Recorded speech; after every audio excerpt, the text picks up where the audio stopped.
Georgia governor's race is finally over. Stacey Abrams did not win, but she did launch herself into the national political spotlight. And while she admits that she's not going to be the next governor, she refuses to concede, but she concedes the election, but not the bigger point, which is she believes that this election exposed issues that will lead to another fight, taking on the system itself. Here she is.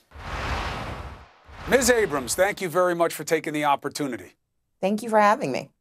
So first tell us, what do you believe the lesson of your election to be? That if we want to have integrity in our systems, we have to work harder for it.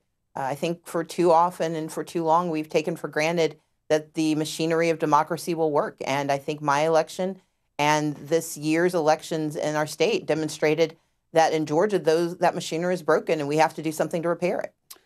Broken, okay, a qualified term. We should discuss it. But let me ask you in terms of context, do you believe that you lost your election fair and square? No, I do not.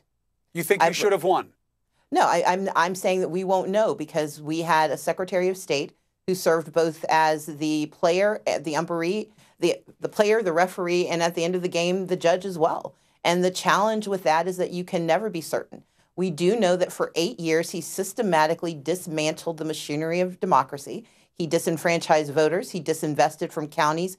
And he was grossly incompetent in the administration of his office. And because of those factors, we know that elections have been reset. In fact, there's one on December 4th because of a state representative, a Republican, who had to go to court to force the Secretary of State's office and his county to redo his election because they messed it up. What do you think this Secretary of State did, and the state, by extension and also on its own? What do you think that Georgia did that made your election unfair? I would say that they made the elections overall unfair. And I want to be very clear. This isn't simply about my election. My election is part of a larger pattern of behavior, and that's why this is so important. Because Republicans were harmed, Democrats were harmed, independents were harmed. But most importantly, Georgians were harmed. We had 4.5-hour lines because of the disinvestment in machinery. We had machines that were flipping names because of the antiquated nature of our machines. We had people who were purged from the rolls unlawfully, including a 92-year-old woman who'd voted in the same community since 1968 because she was a civil rights leader. We had new citizens who were denied the right to register. We had thousands who were placed on hold. And that's just a short list of the ills and the sins that were committed in this election. And the problem is that unless we look at the entire pattern, it seems to be one complaint here and one complaint there. But we know that the corrosive nature of this behavior is that it has undermined the effectiveness of our democracy in the state of Georgia, and that cannot stand. I understand that the goal is now an initiative called Fair Fight Georgia. I want to talk to you about that. But I want to just one more step into the problem before we get what you perceive to be the solution. If you were to look at the votes, even if we take the AP the AP reckoning that 53,000, mostly black, I'm reading it right from their own reckoning, voter registration applications were on hold in Georgia. If you take the numbers, that number, there's like 2 or 3, do you believe there were enough numbers if everything had broken your way that you would have won? You have to go back to the fact that he has purged more than 1.5 million voters over the last 8 years, voters who may not have been lawfully purged, including people who are active voters who simply woke up to found their names taken from the rolls. You have people who stood, but out of a universe of 1.5 million, we know that a number of them were unlawfully purged. We know that people who were lawfully allowed to register to vote showed up and were told they couldn't be given a provisional ballot because they had to save paper. We know that people had to leave the lines because of 4-hour waits, because in the state of Georgia, you are not allowed to be paid for time while you're voting. You don't get, some states allow you to take time off and go vote. Georgia does not do that. You can take time off, but it's unpaid. And if you've got to get that paycheck, you can't wait in line for half of a workday.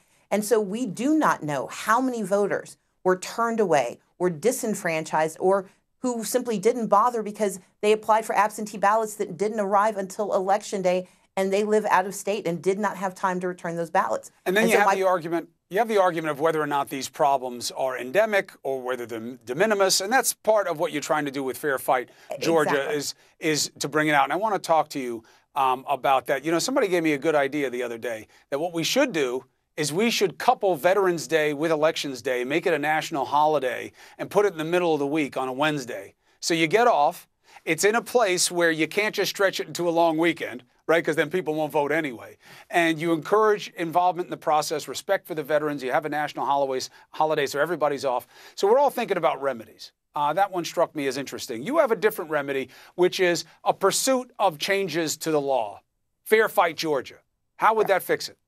So we are filing a lawsuit, a major federal lawsuit, that looks at the series of gross mismanagement, incompetence, and bad behavior that has allowed the erosion of democracy in the state of Georgia.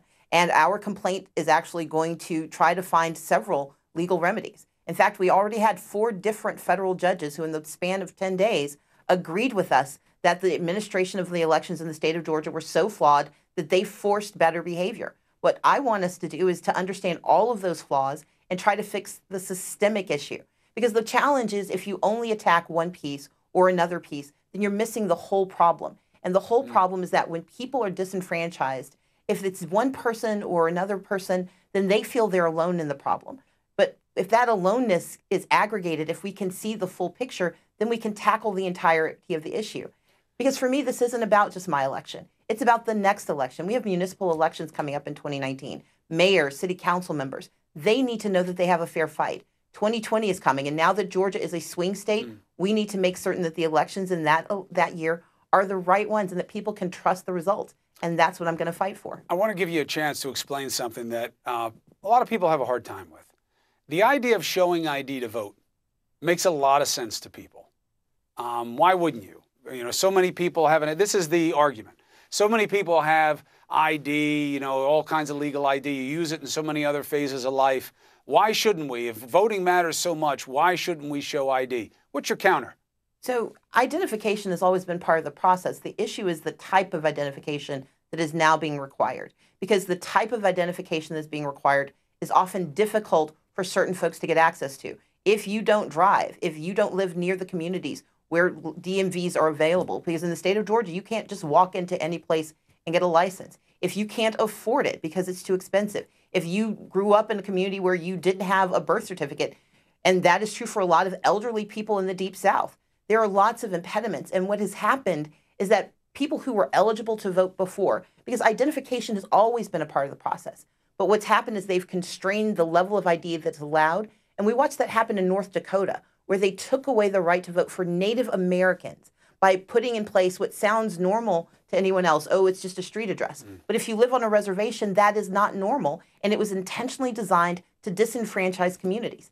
It's not that identification is wrong. It's the type of identification and the hurdles required to achieve that identification that constitutes voter suppression. And this is not a new issue. There are plenty of studies done on it. There's a lot of research done on it. People can read if they're actually curious. Absolutely. Stacey Abrams, good luck with the fight. Anything that makes the process more fair is good. We'll be watching your efforts and see what they lead to. Thank you, and the best to you and yours for Thanksgiving. Thank you so much, and you have a wonderful holiday as well. And I mean it. System has to be made better. When efforts are in effect, we have to follow it. The media can help in that way. We will.